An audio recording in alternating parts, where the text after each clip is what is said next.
কাউকে কি আটক করা হয়েছে? আমরা অ্যাকচুয়ালি একজন এখন পর্যন্ত তদন্ত যেটা প্রাইভেটলি আছে একজন ব্যাংক আধিকারিককে আমরা এখন গ্রেপ্তার করেছি। তদন্ত চলছে, বাকি তদন্ত সাপেক্ষে বাকি আমাদের ইনভেস্টিগেশনের অগ্রগতি নির্ভর করবে। যাকে আটক করা হয়েছে নামটা কি স্যার?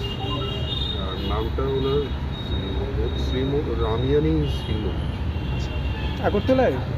আগরতলায় পোস্টেড ছিলেন প্রাথমিকভাবে কোন ব্যাংকে? UCO bank. UP bank.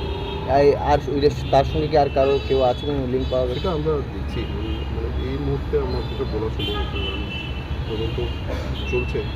বাকি যেই আপডেট বলে আমরা আপনাদেরকে বলবো।